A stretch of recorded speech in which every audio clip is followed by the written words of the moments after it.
रोटियों का मुआवजा। मुकद्दस मत्ती की अंजील उसका 14 बाब 13 ता 21 आयात तक। और यीशु ये सुनकर वहां से कश्ती पर अलग किसी वीरान जगह को रवाना हुआ। और जब हजूम ने सुना तो वो शहरों से पैदल उसके पीछे गया, और उसने उतरकर एक बड़ा हजूम देखा और उसे उन पर तरस आया, और उसने उनके बीमारों को शिफा बख्शी।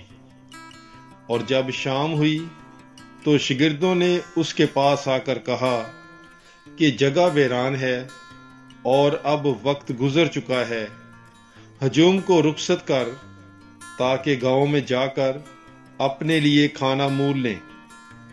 पर यीशु ने उनसे कहा, इनका जाना जरूर नहीं, तुम ही इन्हें खाने को दो।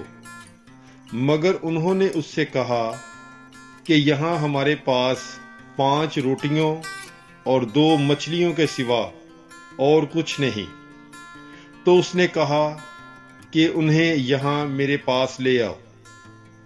और उसने हजूम को घास पर बैठने का हुक्म दिया।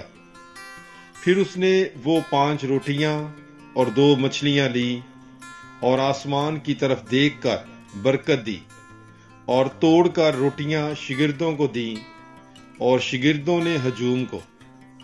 और वो सब खाकर सैर हो गए। और उन्होंने टुकड़ों से भरी हुई 12 टोकरियां उठाईं, और औरतों और बच्चों के अलावा खाने वाले तकरीबन 5000 मर्द थे। पाक कलाम के पढ़े और सुने जाने पर खुदावंद की बरकत हो, खुदा का शुक्र हो। God bless you. Bible is life.